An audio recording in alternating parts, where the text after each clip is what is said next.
by the silence, and it's certainly an experience that the people behind me, I think, will remember all their lives.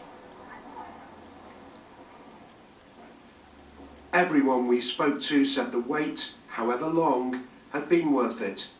For that extraordinary, unforgettable moment you first see the Queen's coffin, and for the incredible silence here in the centre of London, at the centre of government, just so peaceful.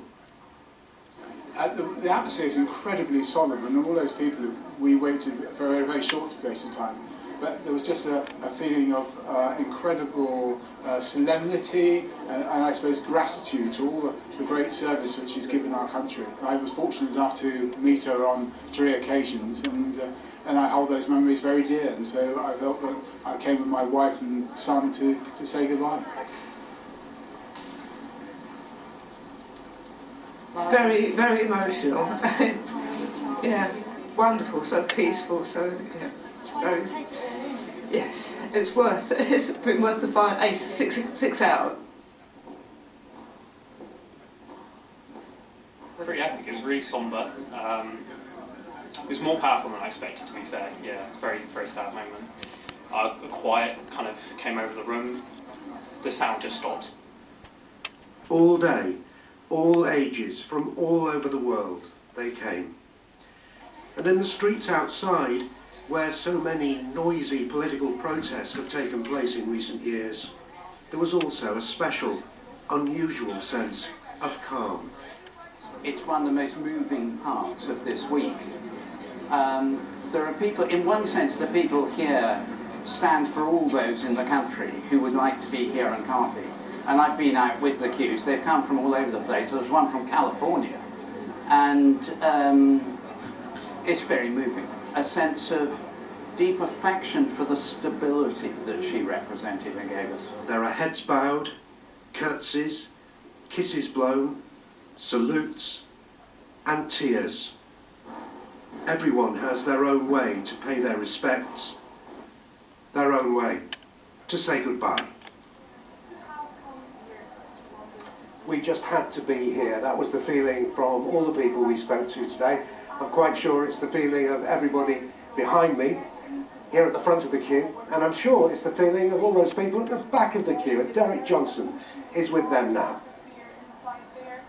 It is, Phil. There's a little landmark behind you to show you where we are. That is Tower Bridge, but we're 4 miles away from Phil, the other side of the river, going away from him. We think this is pretty much the end of the queue for now, but worth pointing out that the end seems to change all the time. Sometimes it's moving, sometimes it's static. We got here 2 hours ago, and it's true to say that the very end of the queue was in that direction, about half a mile away. The atmosphere is slightly different, not quite as sombre, because everyone's quite boisterous about this long journey they're about to embark on, and we think all the people walking behind me will be walking for another 9 hours before they get to the Abbey. We spoke to some of them, including a gentleman from Rochester who said he wasn't even going to join the queue, but once he got here to look at it, he just couldn't help himself.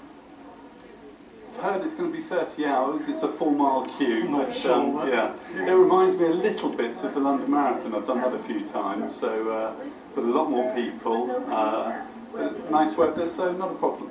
Don't mind the long trudge, the long wait? Well, we've only just started, so hopefully we'll see. But, you know, I think it's worth it. You know, I think it's certainly worth them, you know, coming along here. It's a very historic occasion to pay respect to the Queen. I mean, I'm same age as the Queen's reign now, so, you know, she's been there all my life and everything. So. There's a lot of activity behind me because not only have we got the police and security, we've got the people who give up those wristbands, and everybody here is going to need a wristband at some stage to actually get into Westminster Abbey. The queue's a strange thing. It's a movable feast. Sometimes it's completely static, other times, like now, it's spread out and people are on the move. Now, it's clear that authorities are expecting many more people because there's a park about a mile away from here which is already fenced off by the police, and the fencing is sort of zigzagged as well.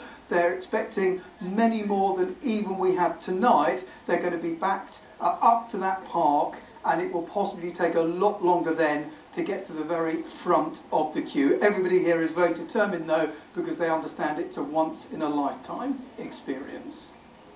Derek, thank you. Well, let's go back to Phil now. Phil, more details have been released about Monday's funeral.